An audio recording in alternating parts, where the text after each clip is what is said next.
Ето го батето. Ето го. Виж каква хубава мама масичка. Специално направена за празник. Ето го едно детенце. Тръгнало и тук е много щастливо. Да, там магаренцето с каручката. Ела сега да ми покажеш яйчицата. Ела да ми ги покажеш. Айде, Криси, ти. Ти покажи. Тука, леко. Батенце. Леко, мамо, леко.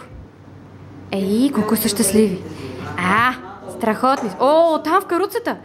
Леле, край. Сега само един път да захванат край. Няма спиране. Ох, малей. Колко са щастливи само. Не, те пощуряха тук. Сега как ще тръгнем? Край. Само с Реф ще тръгнем. С Реф и Бой. Или е Реф, или е Бой, или е двете.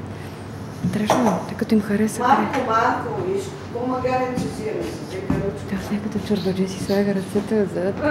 Перишкем бето. Гледа ли Марко, има ли дума?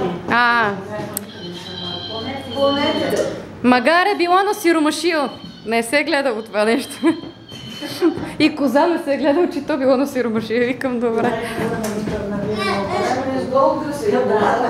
Ето ги, бе. Ето ги. Ей, тия дечице. Батето е много щастлив. Внимавай си яйцето, ще бутнете кокошката. Аке да видим тук сега. Едно кръгче да направим хубаво. Какви произведения са направили? Леле, страхотни. Всевъзможни неща.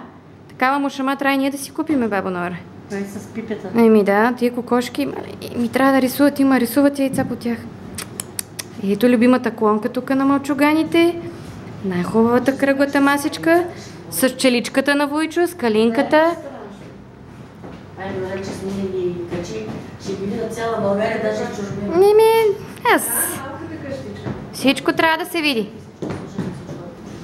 Ами, кой не може, аз съм проза. Да излизат и тук няма файда. Ма няма смисъл тук да седиш. Ето ги, мамо, най-красивите. Да, много е красиво. И най-красивото яйце.